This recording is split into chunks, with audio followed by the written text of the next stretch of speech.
Hello दोस्तों, नमस्कार। स्वागत है आपका एग्जामपुर डिफेंस वॉरियर के यूट्यूब चैनल पर।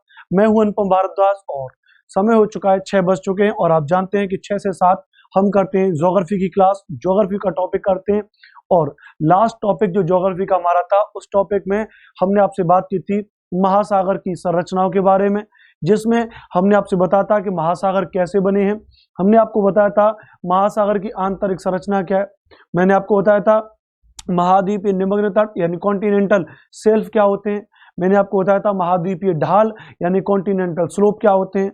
मैंने आपको बताया था महासागरीय नितल मैदान या गहरे सागरीय मैदान डीप सी प्लेन। मैंने आपको बताया था कटक के बारे में बताया था, जिसको इंग्लिश में रिज कहते हैं। मैंने आपको गोयाट के बारे में बताया था, जिसको हिंदी में एकाकी पर्वत कहते हैं। मैंने आपको ट्रेंच के बारे में बताया था, जिसको हम खाड़ी गहरी कहते हैं, गहरी खाई कह सकते हैं, ट्रेंच को गर्त कह सकते हैं। बात क्लियर। तो मैंने आपको इतनी सारी चीजें समझाई थी महासागर के बारे में और मैंने आपको बताया था कि ये महासागर की आंतरिक संरचना है। महासागर की आंतरिक संरचना के बाद में हमने इनके बारे में सारी चीजें बात कर ली थी और हमने आपको बताया था पूरी दुनिया में कुल कितने महासागर है। 5 महासागर है। There are 5 oceans in the world. तो आज की क्लास में उनको यही समझना है कि वे 5 महासागर कौन कौन से हैं। हम उन 5 महासागरों को ही समझेंगे यहाँ पर। बात क्लियर बाबू? चलिए, तो हम इन 5 महासागरों को समझेंगे। आप यहाँ पर देखेंगे, जैसा कि आप सबसे बीच में एक रेखा देख रहे हैं, इस रेखा को हम कहते हैं, इस रेखा को हम क्या कहते हैं? भूमध्य रेखा कहते हैं। इस रेखा को हम क्या कहते हैं? इस रेखा को हम कहते हैं भूमध्य रेखा।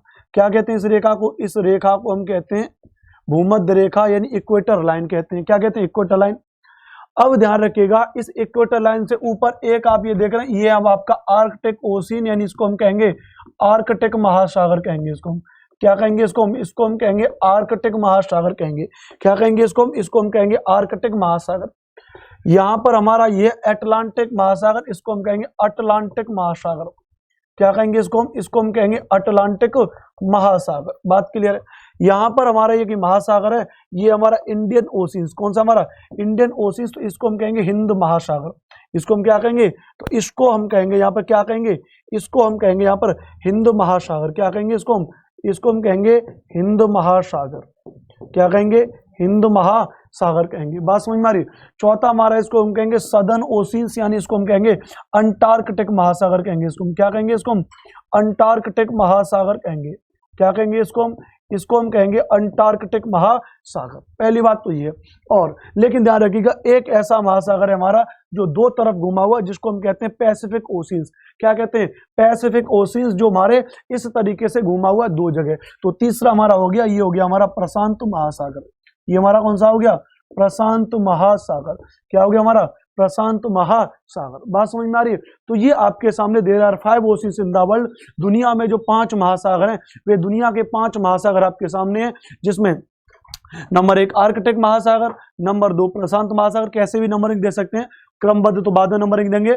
नंबर 3 अटलांटिक महासागर, नंबर 4 हिंद महासागर और नंबर 5 अंटार्कटिक महासागर। तो ये 5 महासागर आपके सामने। इन 5 महासागरों का नाम आप समझ चुके हैं और पृथ्वी पर इनकी स्थिति क्या, उसको भी बात आप समझ लीजिए। अब यहाँ पर आप एक बात को समझने का प्रयास करिए। ये क्या? ये हमारा उत्तर अमेरिका महाद्वीप, नॉर्थ अमेरिका कॉन्टिनेंट है। ये क्या? हमारा दक्षिण अमेरिका महाद्वीप है यानी साउथ अमेरिका कॉन्टिनेंट है। बात क्लियर है? ये क्या है हमारा? ये हमारा सब एशिया वाला भाग। कौन सा हमारा? ये हमारा एशिया वाला महाद्वीप। और यहाँ पर ये क्या हमारा? ये हमारा ऑस्ट्रेलिया महाद्वीप। कौन सा हमारा? ये हमारा ऑस्ट्रेलिया महाद्वीप। बात आप समझ में आ रही है? अब हमने इन 4 महाद्वीपों को क्यों लिया? हमने उत्तर अमेरिका महाद्वीप, दक्षिण अमेरिका महाद्वीप, एशिया महाद्वीप, ऑस्ट्रेलिया महाद्वीप को हमने क्यों लिया? तो इस बात को सबसे पहले आप समझिए। ये तो पृथ्वी का हमने ऐसे करके आपको एक चित्र दिखा दिया है। जब हम पृथ्वी को मान लेते हैं ये इस तरीके से, जब हम पृथ्वी को ऐसे गोल करेंगे, तो आप देखेंगे ये एशिया वाला भाग किससे मिल जाएगा? इस उत्तर अमेरिका से मिल जाएगा। और ये ऑस्ट्रेलिया भाग किससे मिल जाएगा? ये आपको इससे मिल जाएगा, दक्षिण अमेरिका से मिल जाएगा। जब ये पृथ्वी ऐसे तरीके से इसको गोल कर देंगे, क्या कर देंगे? गोल कर देंगे। जैसा कि आप अपने केस में देखते हैं, आपका जो अपने घर पे जो आप रखते हैं, ठीक है, ग्लोब जो आप अपने घर पर रखते हैं, उस ग्लोब में जब आप देखते हैं तो आपको पृथ्वी इस तरीके से गोल नजर आती है। बात क्लियर है? तो सबसे पहले तो आपने इस डायग्राम में समझ लिया कि ये 5 महासागर हैं और 5 महासागरों की स्थिति कुछ इस तरीके से है। अब ध्यान रखिएगा, अब हम इसमें से क्रमशः, मैं आपको पहले भी बता चुका था, मैं आपको क्रमबद्ध रूप से पहले भी बता चुका था कि दुनिया में जो 5 महासागर हैं उनमें नंबर 1 है हमारा प्रशांत महासागर, नंबर 1 है हमारा प्रशांत महासागर, यानी इसको हम कहते हैं पैसिफिक ओशियन। क्या कहते हैं इसको हम कहते हैं पैसिफिक ओशियन यानी प्रशांत महासागर। दूसरा हम कहेंगे इसको अटलांटिक महासागर। क्या कहेंगे इसको हम कहेंगे अटलांटिक महासागर कहेंगे। क्या कहेंगे इसको हम कहेंगे एटलांटिक ओशियन कहेंगे। क्या कहेंगे इसको हम एटलांटिक ओशियन कहेंगे। तीसरा जो महासागर है, तीसरे महासागर का नाम है हिंद महासागर कहेंगे। क्या कहेंगे? हिंद महासागर कहेंगे, इंडियन ओशियन कहेंगे। क्या कहेंगे? इंडियन ओशियन कहेंगे। और बाकी के जो 2 महासागर हैं वो आर्कटिक महासागर और अंटार्कटिक महासागर, वो इतने महत्वपूर्ण नहीं है, हम उनके बारे में भी अलग से चर्चा करेंगे। लेकिन ध्यान रखिएगा क्योंकि सबसे बड़ा महासागर कौन सा है? प्रशांत महासागर। दूसरा सबसे बड़ा महासागर अटलांटिक महासागर। तीसरा सबसे बड़ा महासागर हिंद महासागर। तो हम सबसे पहले चर्चा किसकी करेंगे? हम सबसे पहले चर्चा करेंगे प्रशांत महासागर की। किसकी चर्चा करेंगे? प्रशांत महासागर की सबसे पहले चर्चा करेंगे। तो यहां पर आप समझ लीजिए, तो अब ये चित्र आपके सामने है। अब आप इस चित्र को देखिए, मैंने कहा ना, जब आप पृथ्वी को ऐसे कर देंगे तो पृथ्वी कुछ इस तरीके से मुड़ जाएगी। ये पृथ्वी क्या हो जाएगी? कुछ इस तरीके से क्या हो जाएगी? थोड़ी सी मुड़ जाएगी। और जब ये मुड़ जाएगी तो बस यहाँ पे देख लीजिए, ये हो गया नॉर्थ अमेरिका, ये हो गया साउथ अमेरिका, ये हो गया एशिया और ये हो गया आपका ऑस्ट्रेलिया। और बीच में क्या हो गया? बीच में आपका हो गया पैसिफिक ओशियन। बीच में आपका हो गया पैसिफिक ओशियन यानी प्रशांत महासागर। तो सबसे पहले हम इसकी कुछ प्रॉपर्टीज के बारे में बात करेंगे, फिर हम इससे आगे बात को शुरुआत करेंगे। तो सबसे पहले तो हम इसकी प्रॉपर्टीज की बात यहां से कर रहे हैं और ध्यान रखिएगा, सबसे पहले प्रॉपर्टीज की शुरुआत करेंगे नंबर 1 पहले पॉइंट से। तो पहला पॉइंट अगर आप इसमें समझेंगे कि ध्यान रखिएगा कि यह दुनिया का, मैंने आपको पहले बता दिया था, यह दुनिया का सबसे बड़ा और सबसे गहरा महासागर है। दुनिया का सबसे बड़ा और सबसे गहरा महासागर है।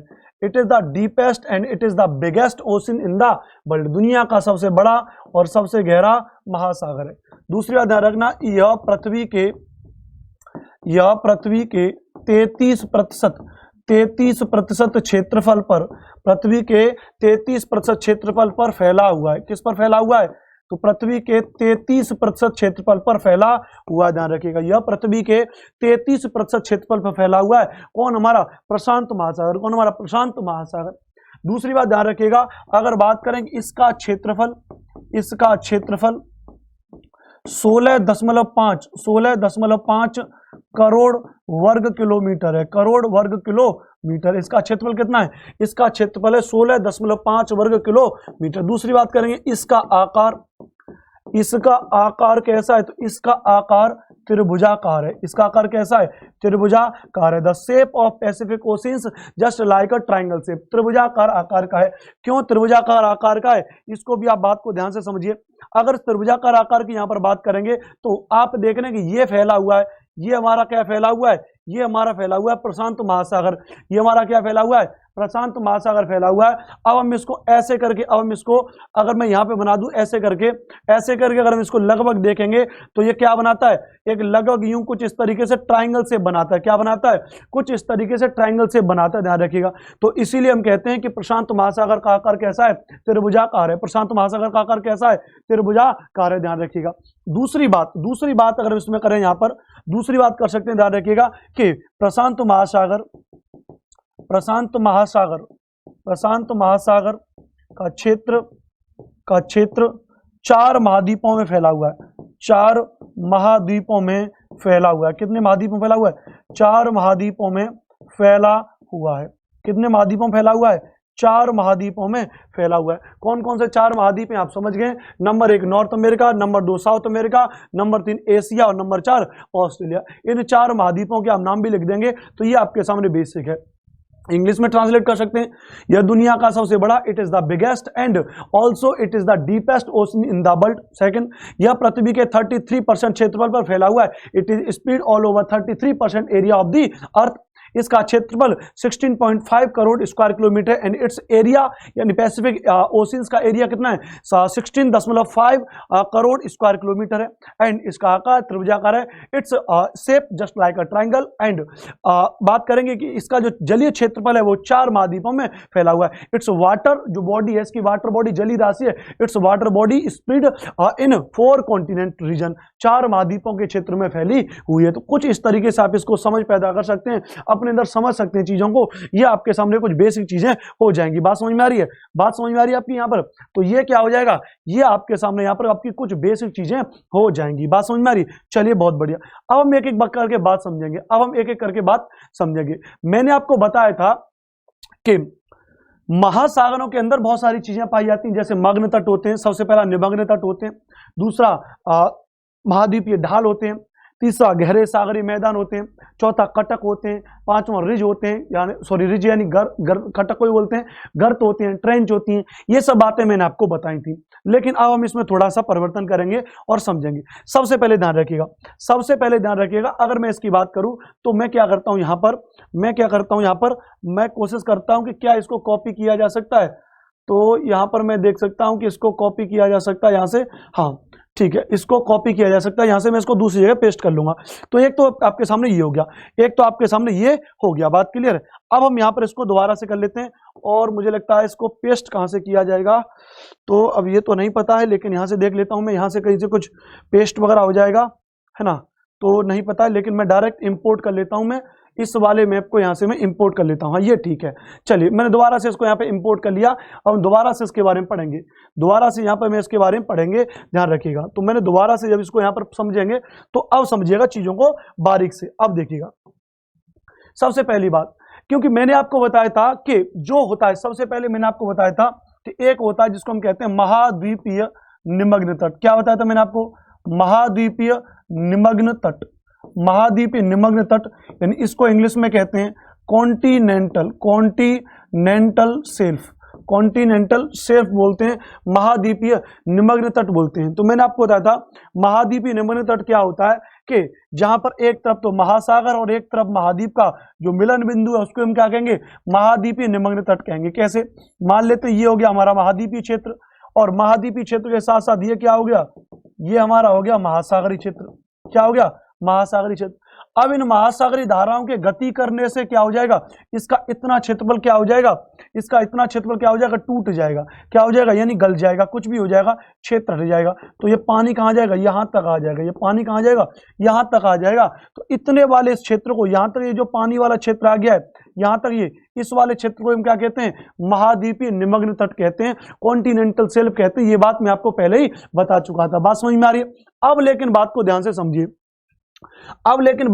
से समझिए, बात कुछ दूसरी है यहां पर। और बात क्या है? उस बात को सबसे पहले समझिए। बात कुछ ऐसी है कि अगर हम यहां पर लिखे हैं कि महाद्वीपीय निमग्न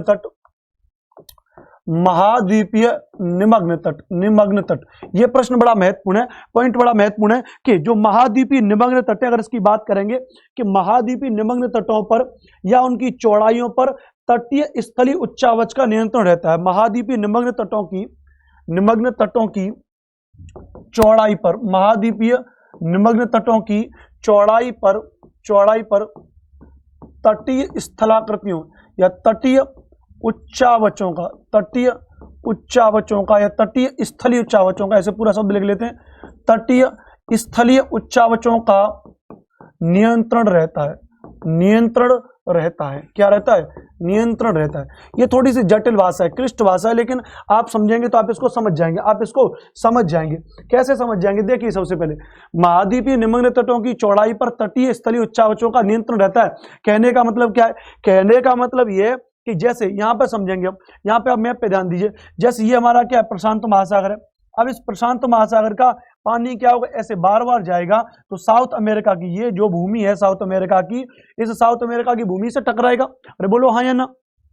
जब ये साउथ अमेरिका की भूमि से टकराएगा तो जाहिर सी बात है कि यहाँ कहीं ना कहीं क्या होगा? इस मिट्टी को तोड़ेगा। तो इसका मतलब यहाँ पर क्या हो जाएगा? निमग्न तटों की स्थिति ज्यादा पाई जाएगी। लेकिन ऐसा नहीं होता है। क्यों नहीं होता है? तो यहाँ पर पॉइंट को समझ लीजिए कि निमग्न तटों की चौड़ाई पर तटीय स्थलीय उच्चावचों का नियंत्रण रहता है। किसका? तटीय स्थलीय उच्चावचों का। अब ये तटीय स्थलीय उच्चावच का मतलब क्या है? साउथ अमेरिका में अगर देखेंगे तो यहाँ पर आपको एक पर्वतमाला दिखाई देगी। यहाँ पर क्या दिखाई दी आपको? यहाँ पर एक पर्वतमाला आपको दिखाई देगी, जो दुनिया की सबसे लंबी पर्वतमाला है। आप जानते हैं मैं किसकी बात कर रहा हूं? मैं दक्षिण अमेरिका की पर्वतीय श्रृंखला की बात कर रहा हूं, जो दुनिया की सबसे लंबी पर्वत श्रृंखला 7200 किलोमीटर की। अब देखिए, अब उसकी वजह से क्या होगा? अब उसकी वजह से क्या होगा? ये महासागरीय ये धाराएं से टकराएंगी तो सही, लेकिन यहां पर क्या होगा? टूट फूट कम होगी। यहां पर गर्तों, यहां पर क्या होगा? यहां पर निमग्न तटों का क्या होगा? कम बनेंगे। यहां पर निमग्न तट कैसे बनेंगे? कम बनेंगे। निमग्न तट कम बनेंगे। और वहीं पर क्योंकि तटीय स्थलीय उच्चावचों का मतलब ऊंचा नीचा भाग। उच्चावच से हम क्या समझते थे? ऊंचा नीचा। यहां पर पर्वत है तो इसने इसको बनने से रोक दिया।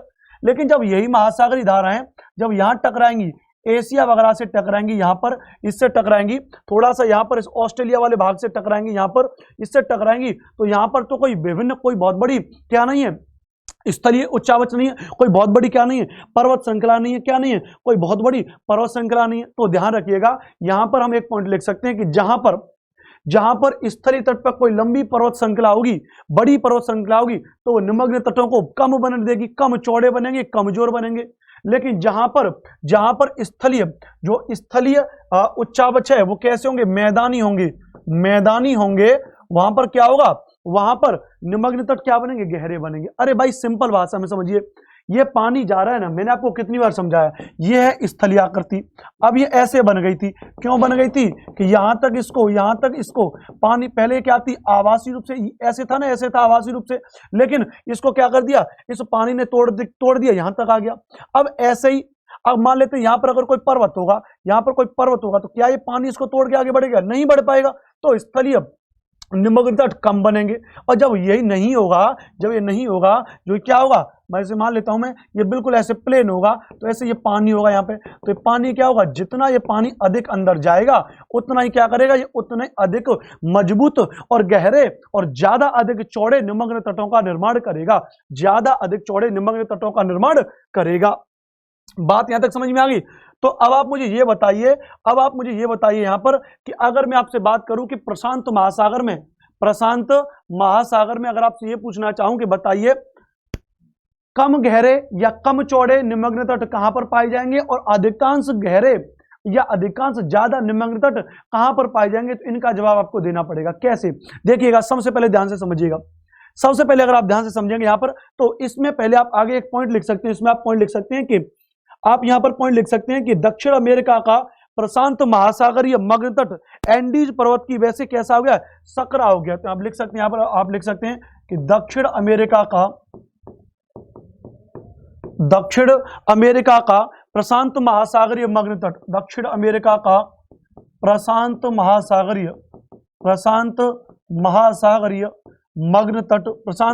महासागरीय मग्न तट एंडीज पर्वत की वजह से सकरा हो गया है। एंडीज पर्वत की वजह से कैसा हो गया है? एंडीज पर्वत की वजह से सकरा हो गया। क्या हो गया है? सकरा हो गया है। सकरा का मतलब क्या है? कम चौड़ा हो गया है। सकरा का मतलब क्या है? कम चौड़ा हो गया है। सकरा का मतलब क्या है? कैसा हो गया है? कम चौड़ा हो गया है। बात समझिए, कैसा हो गया है? सकरा मतलब क्या? कम चौड़ा हो गया है। और वहीं अगर बात करेंगे कि मग्न तटों की चौड़ाई पर स्थलीय उच्चावचों का नियंत्रण था, जहां पर तट से लगे उच्च पर्वतीय भाग होंगे वहां पर मग्न तट सक्रिय होंगे, लेकिन जहां पर स्थलीय तटवर्ती भाग मैदानी होंगे वहां पर मग्न तट अधिक विस्तृत होंगे। तो मग्न तट होंगे वो अधिक विस्तृत कहां पर होंगे? यहां पर इस वाले भाग में होंगे। अरे बोलो हाँ या ना? कम विकसित होंगे तो कहां होंगे? कम इस वाले भाग में विकसित होंगे, क्योंकि यहां पर क्या पर्वतीय श्रृंखला है। मुझे उम्मीद है कि आपको यह बात यहां पर समझ में आ गई होगी। आपको समझ में आ गई होगी। बात क्लियर है? चलिए बहुत बढ़िया। अब देखिए, क्योंकि यहां पर मैंने आपको अमेरिकी तट के बारे में बता दिया, चाहे वो उत्तरी अमेरिका वाला हो चाहे दक्षिण अमेरिका वाला हो, तो अमेरिकी तटों से संबंधित मग्न तट बेहद कम चौड़े हैं। ये कैसे हैं? बेहद कम चौड़े हैं, क्योंकि मैंने आपको बता दिया पर्वतीय श्रृंखला उसको रोक लेगी। और वही प्रशांत एवं अमेरिकी प्लेटों के टक्कर से, क्योंकि भाई यहां पर ये प्रशांत महासागरीय प्लेट और दक्षिण अमेरिकन प्लेट की आपस में टक्कर होगी तो मग्न तट तो कम बनेंगे, लेकिन यहाँ क्या बनेंगे, यहाँ गर्तों का निर्माण हो जाएगा। किसका निर्माण हो जाएगा, गर्तों का निर्माण हो जाएगा। किसका निर्माण होगा, गर्तों का निर्माण। जबकि इसके विपरीत एशिया एवं ऑस्ट्रेलिया महाद्वीपों को तटों के साथ निमग्न तट अधिक विस्तारित होंगे। यहां पर क्या होंगे, निमग्न तट अधिक विस्तारित होंगे और यहां पर क्या होगा, यहां पर अधिकांश मात्रा में द्वीप बन जाएंगे, अधिकांश मात्रा में यहां पर सीमांत सागरों का निर्माण हो जाएगा। क्या हो जाएगा, सीमांत सागरों का निर्माण हो जाएगा। मुझे उम्मीद है कि आप यहां तक समझ गए होंगे, बात क्लियर। तो अधिकांश गर्तों का निर्माण यहां पर होगा, अधिकांश सागर और द्वीपों का निर्माण इस वाले क्षेत्र में होगा। तो यहां तक ये बात आप समझ चुके हैं। यहां पर आप इस चीज का स्क्रीनशॉट ले सकते हैं, यहां आप इस चीज को यहां पर समझ सकते हैं, यहां पर आप इस चीज को आप यहां पर समझ सकते हैं। बात क्लियर है, यहां पर आप इस चीज को समझ सकते हैं। हम इस प्रशांत महासागर की बात कर रहे हैं, बात क्लियर। अब देखिए बेसिकली आप देख रहे हैं कि महासागरों के अंदर क्या पाए जाते हैं, निमग्न तट पाए जाते हैं, लेकिन प्रशांत महासागर के अंदर निमग्न तट इस साइड में तो बहुत कम बनेंगे, इस साइड में बनेंगे थोड़े बहुत। तो ध्यान रखिएगा सबसे ज्यादा कम इसी में पाए जाते हैं। तो यहां पर हम कुछ पॉइंट भी लिख सकते हैं कि प्रशांत महासागर के बारे में लिख सकते हैं कि प्रशांत महासागर कम विकसित निमग्न तट वाला महासागर है। यहां लिख सकते हैं कि प्रशांत महासागर कम विकसित, प्रशांत महासागर कम विकसित निमग्न तट वाला महासागर है। कम विकसित निमग्न तट वाला महासागर है। कितना है, 5.7%। टोटल अगर प्रशांत महासागर के क्षेत्र की बात करेंगे तो टोटल उस प्रशांत महासागर के क्षेत्र में 5.6% क्षेत्र पर क्या है, निमग्न तटों का विस्तार है। कितना, निमग्न तटों का विस्तार है। कितने पर, 5.6% पर निमग्न तटों का विस्तार है। ध्यान रखिएगा, इसकी बात यहां पर आप समझ चुके हैं। दूसरी बात अगर हम बात करें कि यहां पर एक पॉइंट आप याद कर लीजिएगा, पॉइंट आपके लिए बड़ा महत्वपूर्ण। ऊपर कौन सा महासागर है, आर्कटिक महासागर। कौन सा है, आर्कटिक महासागर है। कौन सा भाई, आर्कटिक ओशियन से। बात क्लियर है। यहां पर नीचे कौन सा, ये प्रशांत महासागर है। तो ध्यान रखिएगा, थोड़ा सा बात यहां पर ध्यान रखिएगा कि यहां पर ये एक जल संधि है, यहां पर एक जल संधि है, इसका नाम है बेरिंग जल संधि। कौन सी जल संधि, बेरिंग जल संधि, बेरिंग स्ट्रेट। तो इस बात को प्रश्न पूछा जाता है कि कौन सी जल संधि आर्कटिक महासागर को किससे जोड़ती है, प्रशांत महासागर से जोड़ती है। तो ध्यान रखिएगा, बेरिंग जल संधि आर्कटिक महासागर को किससे जोड़ती है, प्रशांत महासागर से जोड़ती है। किससे जोड़ती है, प्रशांत महासागर से जोड़ती है। तो बेरिंग जल संधि आर्कटिक महासागर को प्रशांत महासागर से जोड़ती है। किससे जोड़ती है, बेरिंग जल संधि आर्कटिक महासागर को प्रशांत महासागर से जोड़ती है। ये आपके लिए और भी महत्वपूर्ण बात हो जाएगी। अब ये महासागर फैला कहां से कहां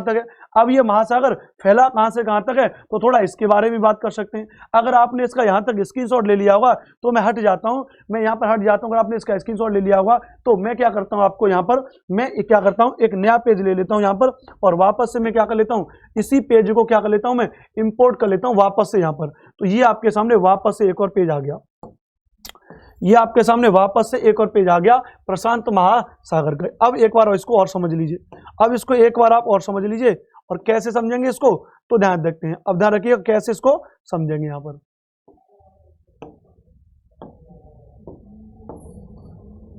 ठीक है, चलिए। अब मैंने आपको बताया था प्रशांत महासागर यहां से लेकर के यहां तक फैला हुआ है। कहां पर भैया, बेरिंग जल संधि से लेकर कहां पर फैला हुआ है, तो बेरिंग जल संधि से एंड्रे अंतरीप है अंटार्कटिका का। यहां से क्या लग जाएगा, अंटार्कटिका। तो अंटार्कटिका का सबसे अंतिम बिंदु है जिसका नाम है बाबू एंड्रे अंतरीप, एड्रे ऐसे बोलते हैं, एंड्रे अंतरीप।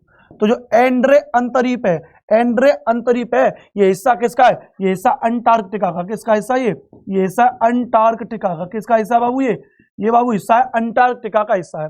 किसका हिस्सा है, अंटार्कटिका का ये हिस्सा एंड्रे अंतरीप जो है।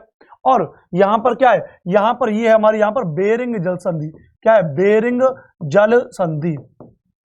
तो आप यहां पर नोट को मेंशन कर लेंगे, यहां पर नोट बना लेंगे कि प्रशांत महासागर उत्तर में बेरिंग जल संधि से लेकर के दक्षिण में एंड्रे अंतरीप जो अंटार्कटिका का हिस्सा है वहां तक 1500 किलोमीटर के क्षेत्र में फैला हुआ है। कितने में, 15,000 15,000 किलोमीटर, 15,000 किलोमीटर के क्षेत्र में फैला हुआ है। कितने किलोमीटर के क्षेत्र में फैला हुआ है? 15,000 किलोमीटर के क्षेत्र में फैला हुआ है। कितने किलोमीटर में? 15,000 किलोमीटर के क्षेत्र में फैला हुआ है। बात समझ में आ गई? वहीं पर अगर हम इसकी बात करें, यहाँ पर कि ये इस तरीके से भी फैला हुआ है भूमध्य रेखा पर, भूमध्य रेखा पर इस तरीके से फैला हुआ है। तो ध्यान रखिएगा, भूमध्य रेखा पर पश्चिम से पूर्व की ओर यह कितना है? 16,000 किलोमीटर के क्षेत्रफल फैला हुआ। कितने पर? 16,000 किलोमीटर के क्षेत्र पर। तो 16,000 किलोमीटर के क्षेत्र पर फैला हुआ है कौन? 16,000 किलोमीटर के क्षेत्र पर फैला हुआ है हमारा ये कौन सा भाई? प्रशांत महासागर। तो पूर्व से पश्चिम तक 16,000 किलोमीटर, उत्तर से दक्षिण तक 15,000 किलोमीटर के क्षेत्रफल पर फैला हुआ है कौन? हमारा प्रशांत महासागर। बात समझ में आ रही है आपकी? बात आपकी समझ में आ रही है कि नहीं आ रही है? यहां तक यस या नो लिखेंगे। यहां तक आप मुझे बताएंगे कि यहां तक आपकी बात समझ में आ चुकी है, यहां तक आपकी बात बिल्कुल ही समझ में आ चुकी है। बात क्लियर है? बहुत बढ़िया, बहुत बढ़िया।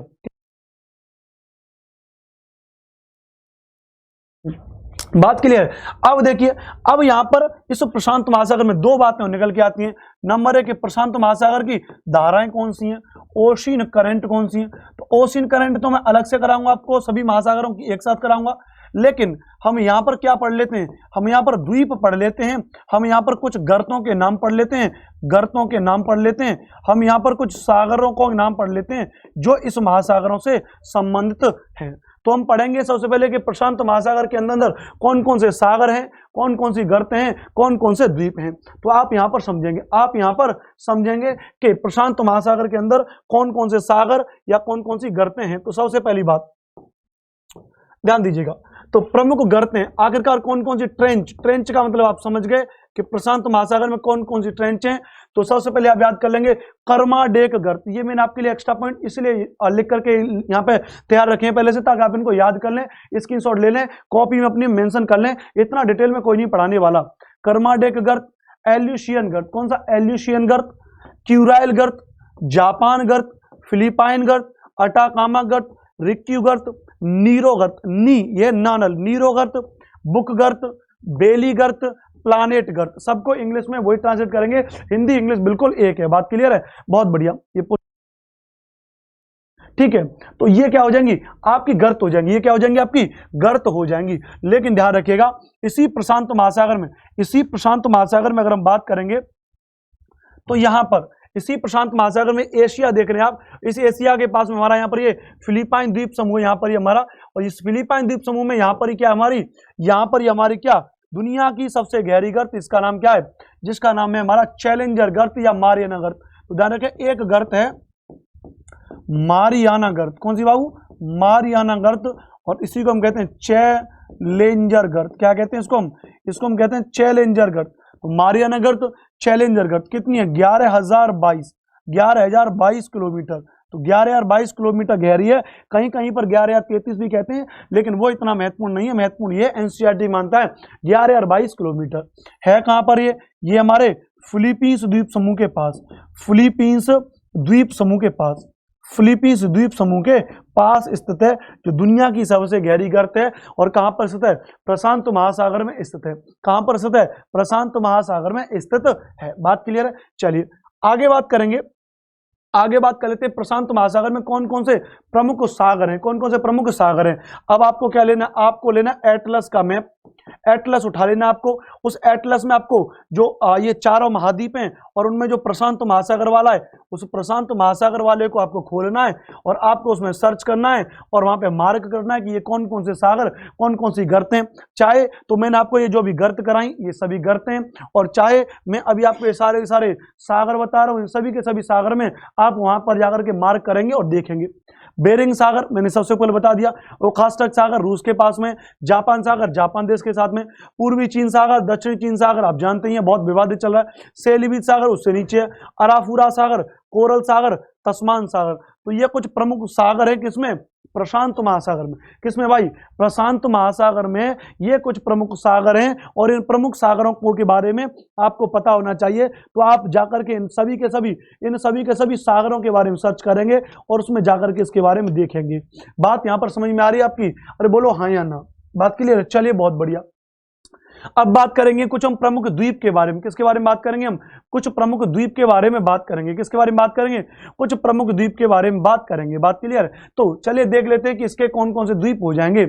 तो सबसे पहले अगर हम ये बात करेंगे कि प्रशांत महासागर में कौन कौन से द्वीप हैं, अभी मैं मानचित्र से भी आपको दिखा दूंगा।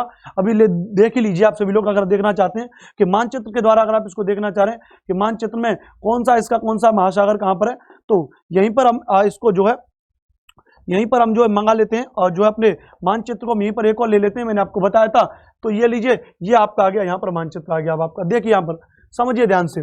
अब क्योंकि आप जानते हैं कि ये पृथ्वी गोल है, इस तरीके से लिया गया है, तो अगर आप उस आइडिया से देखेंगे तो यहाँ पर आपको ये क्या आपको इस साइड में कौन सा मिलेगा? ये आपका हो जाएगा पश्चिमी प्रशांत महासागर। ये क्या हो जाएगा आपका? पश्चिमी प्रशांत महासागर। आप सोचोगे पूर्वी प्रशांत महासागर होगा, नहीं भाई, क्योंकि ये क्या है? घूम के आया हुआ है। ये क्या है? इस तरीके से घूम के, तो ये क्या हो गया? पश्चिमी प्रशांत महासागर। इस साइड में ये क्या हो जाएगा? पूर्वी प्रशांत महासागर हो जाएगा। ये क्या हो जाएगा? पूर्वी प्रशांत महासागर हो जाएगा। क्या हो जाएगा? पूर्वी प्रशांत महासागर हो जाएगा। क्योंकि आप चाहें तो आप इसको बड़े वाले मानचित्र में भी देख सकते हैं। यहां पर जो मैंने आपको यहां पर कराया था, यहां पर अगर आप देखेंगे तो यही तो हम बता रहे थे। ये क्या हो जाएगा? एशिया। ये क्या हो जाएगा? ऑस्ट्रेलिया। ये क्या हो जाएगा? North America. ये क्या हो जाएगा? South America. तो एशिया और ऑस्ट्रेलिया वाला कौन सा हो जाएगा? ये हो जाएगा पूर्वी प्रशांत महासागर। क्या हो जाएगा? पूर्वी प्रशांत महासागर हो जाएगा। और यहां पर ये क्या हो जाएगा? तो ये हो जाएगा हमारा पश्चिमी प्रशांत महासागर हो जाएगा। क्या हो जाएगा? पश्चिमी प्रशांत महासागर हो जाएगा। क्या हो जाएगा? पश्चिमी प्रशांत महासागर हो जाएगा। बात क्लियर है? ये क्या हो जाएगा? पश्चिमी प्रशांत महासागर हो जाएगा। बात यहां पर समझ में आ रही है? अरे भाई, यहां तक बात समझ में आ रही है कि नहीं आ रही है? एकदम से ये बताइए कि यहां तक आपकी बात समझ में आ रही है कि नहीं आ रही है, कि हमने यहां तक ये चीजों की बात आपसे कर ली। बात क्लियर? चलिए, बहुत बढ़िया। अब तो यहां पर आप बात समझ गए। अब हम यहीं पर आ जाते हैं वापस लौट के। अब जब यहां पर आ जाएंगे तो यहां पर अगर आप देखेंगे, गौर से अगर आप देखेंगे, तो यहां पर आपको एक द्वीप नजर आ रहा है दक्षिण अमेरिका के पास में। यहां पर आपको एक द्वीप नजर आ रहा है, और एक अगर आप देखेंगे बीच में एक द्वीप आपको यहां पर ये नजर आएगा। मैं सब कुछ रफ कर दे रहा हूं, आप अगर इसको अपने एटलस में देखेंगे तो आप इसको देख पाएंगे। एक द्वीप आप यहां पर देख रहे हैं, एक द्वीप बड़ा प्रमुख आप द्वीप यहां पर देख रहे हैं।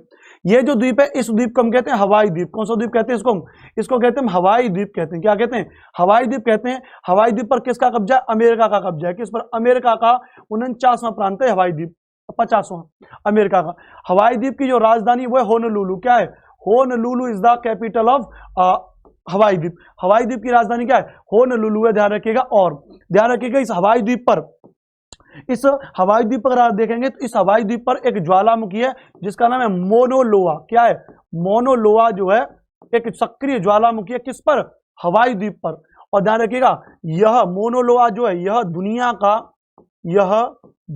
का सबसे बड़ा ज्वालामुखी है। दुनिया का सबसे बड़ा सक्रिय ज्वालामुखी है। दुनिया का सबसे बड़ा सक्रिय ज्वालामुखी। ये क्या बाबू? दुनिया का सबसे बड़ा सक्रिय ज्वालामुखी है। दुनिया का सबसे बड़ा सक्रिय ज्वालामुखी का मतलब क्या है? कि आकार की दृष्टि से बात कर रहा है। किसकी दृष्टि से बात कर रहा है? आकार की दृष्टि से बात कर रहा है। दुनिया का सबसे बड़ा सक्रिय ज्वालामुखी है। अब क्योंकि दुनिया का सबसे बड़ा सक्रिय ज्वालामुखी है, इसलिए ध्यान रखिएगा, इसी हवाई द्वीप को हम कहते हैं प्रशांत महासागर का मोती कहते हैं। इसी को हम क्या कहते हैं? इसी को हम कहते हैं प्रशांत महासागर का मोती। क्या कहते हैं? प्रशांत महासागर का मोती कहते हैं। क्या कहते हैं? प्रशांत महासागर का मोती कहते हैं। बात क्लियर? बात समझ में आ रही है? दूसरी बात, यहां पर ये दक्षिण अमेरिका वाला है। यहां पर क्या है? यहां पर हमारा ये दक्षिण अमेरिका वाला है, और यहीं से निकल के जाती है आसपास से हमारी क्या? भूमध्य रेखा। कौन सी? भूमध्य रेखा। तो इस द्वीप का नाम है गालापागोस द्वीप। मैं यहां से उठा करके इसको यहां लिख दे रहा हूं, यहां पर एकदम गालापागोस द्वीप। गालापागोस द्वीप क्या कह सकते हैं इसको? गालापागोस द्वीप कहेंगे। इसकी विशेषता, हालांकि यह भौगोलिक दृष्टि से किसका हिस्सा है? भौगोलिक दृष्टि से दक्षिण अमेरिका का हिस्सा है। किसका हिस्सा है? दक्षिण अमेरिका का हिस्सा है। इस गालापागोस द्वीप को कहते हैं भूमध्य रेखा पर स्थित द्वीप। भूमध्य रेखा पर स्थित द्वीप। भूमध्य रेखा पर स्थित द्वीप। ऐसा कौन सा द्वीप है भूमध्य रेखा पर स्थित है जो प्रशांत महासागर में स्थित हो? उसका नाम है गालापागोस द्वीप। क्या नाम है? गालापागोस द्वीप। तो आप ये दोनों द्वीप समझ गए, एक तो आप हवाई द्वीप समझ गए, एक आप यहां पर गालापागोस द्वीप समझ गए। ये दोनों के दोनों, इसको ऐसे अगर डिवाइड करते हैं, दोनों के दोनों किसके हो जाएंगे? पश्चिमी प्रशांत महासागर के द्वीप हो जाएंगे। किसको हो जाएंगे? पश्चिमी प्रशांत महासागर के द्वीप हो जाएंगे। कौन से हो जाएंगे? पश्चिमी प्रशांत महासागर के द्वीप हो जाएंगे। किसके हो जाएंगे? पश्चिमी प्रशांत महासागर के द्वीप हो जाएंगे। लेकिन अगर हम यहां पर बात करेंगे, अब हम बात करेंगे पूर्वी प्रशांत महासागर के द्वीप की बात करेंगे। किसकी बात करेंगे? हम यहां पर बात करेंगे पूर्वी प्रशांत महासागर के द्वीप की बात करेंगे। हम यहां पर समझेंगे कि आखिरकार पूर्वी प्रशांत महासागर में कौन कौन से द्वीप हैं, हम इनकी यहां पर बात आपको समझेंगे। तो यहां पर आप ध्यान समझेंगे। अब हम यहां पर बात करेंगे पूर्वी प्रशांत महासागर के द्वीप। तो जाहिर सी बात है यहां पर भी बहुत सारे द्वीप हैं, जिनमें सबसे पहले अगर आप बात करेंगे तो यहां पर सबसे पहले बात कर लेंगे, ये वाला क्षेत्र आपको दिखाई दे रहा है, ये हमारे जापान द्वीप। कौन से? जापान द्वीप। कौन से? हमारे जापान द्वीप। और ध्यान रखिएगा जापान द्वीप है तो जापान 4 प्रमुख द्वीपों से मिलकर बना हुआ है। इसमें एक है होकेडो। कौन सा है? होकेडो। एक है हमारा होन्सू। कौन सा है? होन्सू। होकेडो, होन्सू। एक है हमारा क्यूसू। क्यूसू। और एक है हमारा शिकोकू। कौन सा? शिकोकू। शिकोकू। भाषा को समझेंगे आराम से। होकेडो, एक है होकेडो, एक है होन्सू, एक है क्यूसू और एक क्या हमारा? एक है हमारा शिकोकू। एक क्या हमारा? शिकोकू। ध्यान रखिएगा इसमें भी क्या क्या विशेषताएं। इसमें अगर बात करेंगे तो इसका सबसे उत्तरी द्वीप कौन सा है? होकेडो। होकेडो क्या है? होकेडो हमारा क्या है? तो होकेडो हमारा है बाबू सबसे उत्तरी द्वीप। क्या है? ये हमारा सबसे उत्तरी द्वीप। ये क्या हमारा? सबसे उत्तरी द्वीप है। ये क्या है? सबसे उत्तरी द्वीप है होकेडो। अगर बात करेंगे इसका सबसे दक्षिणी द्वीप कौन सा हो जाएगा? तो क्यूसू। क्यूसू क्या हो जाएगा? इसका सबसे दक्षिणी द्वीप हो जाएगा। क्या हो जाएगा? सबसे दक्षिणी द्वीप हो जाएगा। क्या हो जाएगा? सबसे दक्षिणी द्वीप हो जाएगा। क्या हो जाएगा? ये हो जाएगा सबसे दक्षिणी द्वीप हो जाएगा। कौन सा हमारा? क्यूसू हो जाएगा। इनमें सबसे बड़े की बात करेंगे तो होन्सू क्या हो जाएगा? होन्सू इनमें क्या हो जाएगा? सबसे बड़ा द्वीप हो जाएगा इनमें होन्सू। ये जो होन्सू है, ये होन्सू क्या है? इसमें सबसे बड़ा द्वीप है। होन्सू क्या है? इसमें सबसे बड़ा द्वीप है। सबसे बड़ा द्वीप कौन सा है? इसमें होन्सू इनमें क्या है? सबसे बड़ा द्वीप है। तो एक द्वीप तो आप समझ गए, एक द्वीप तो आप यहां पर समझ गए जापान द्वीप। जापान द्वीप आप यहां पर समझ गए, बात क्लियर है। जापान द्वीप आप यहां पर समझ गए। एक यहीं पर पास में द्वीप पड़ता है, इसका नाम सखालिन द्वीप। कौन सा? सखालिन द्वीप। कौन सा द्वीप? सखालिन द्वीप। और ये सखालिन द्वीप पड़ता है। कौन सा द्वीप पड़ता है? सॉरी उल्टा बना दिया मैंने, उल्टा मैंने आपको बना दिया। ये हो गया हमारा एशिया, हो गया ऑस्ट्रेलिया, ठीक है। यहीं पर ये सखालिन द्वीप और ये सखालिन द्वीप बिल्कुल राइट यहीं पर है। सखालिन द्वीप क्या है? रूस के कब्जे में आता है। किसके कब्जे में? रूस के कब्जे में आता है और प्रमुख पेट्रोलियम का क्षेत्र है। प्रमुख पेट्रोलियम का क्षेत्र क्या है? प्रमुख पेट्रोलियम का क्षेत्र है। इन सभी को आप अपने एटलस में जाकर के चेक करेंगे। इन सभी को आप अपने एटलस में जाकर के चेक करेंगे तो ये क्या हो जाएगा? प्रमुख पेट्रोलियम का क्षेत्र हो जाएगा। बात क्लियर है? बाकी बात समझ में आ गई। और इसको मैं थोड़ा सा यहां से हटा दे रहा हूं, इसको मैं थोड़ा सा यहां से हटा दे रहा हूं, इसको मैं थोड़ा यहां से हटा दिया। अब इसके बारे में आप जानते हैं, फिलीपींस द्वीप समूह के बारे में आप जानते ही हैं। बात क्लियर? ये जो फिलीपींस द्वीप समूह है, इस फिलीपींस द्वीप समूह की बात करें तो इस फिलीपींस द्वीप समूह में बहुत सारे हैं, लेकिन एक पॉइंट याद कर लेना कि फिलीपींस द्वीप समूह का सबसे बड़ा द्वीप, फिलीपींस द्वीप समूह का जो सबसे बड़ा द्वीप हो जाएगा, फिलीपींस द्वीप समूह का जो सबसे बड़ा द्वीप हो जाएगा, इसका नाम है ल्यूजोन द्वीप। कौन सा? ल्यूजोन द्वीप। ये ल्यूजोन द्वीप जो है, ये ल्यूजोन द्वीप क्या है? ये जो हमारा फिलीपींस द्वीप समूह का सबसे बड़ा द्वीप है। ये क्या है? सबसे बड़ा द्वीप है। उसके बाद अगर आप देखेंगे तो यहाँ पर इंडोनेशिया में एक बोर्नियो द्वीप पड़ेगा। फिर आप देखेंगे तो यहाँ पर हो जाएगा न्यू गिनी हो जाएगा, पापुआ न्यू गिनी हो जाएगा। ये कुछ क्या हो जाएंगे? ये कुछ आपके क्या हो जाएंगे? द्वीप हो जाएंगे बाबा। ये क्या हो जाएंगे आपके? कुछ यहाँ पर आकर के ये कुछ आपके क्या हो जाएंगे? द्वीप हो जाएंगे। ये क्या हो जाएंगे? आपके कुछ द्वीप हो जाएंगे। बात क्लियर है? बात यहाँ पर आपकी समझ में आ रही है? ये बात आपकी यहां पर समझ में आ गई है।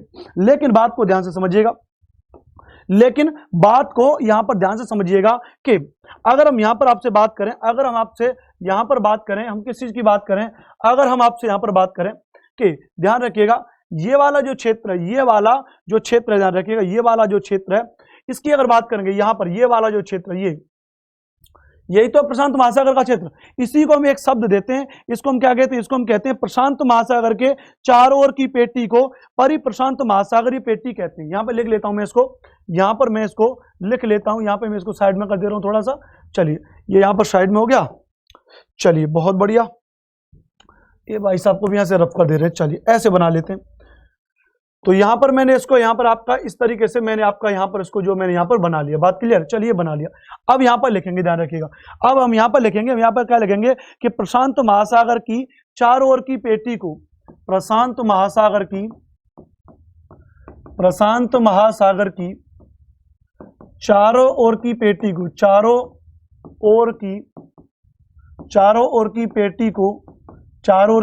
को परिप्रशांत महासागरीय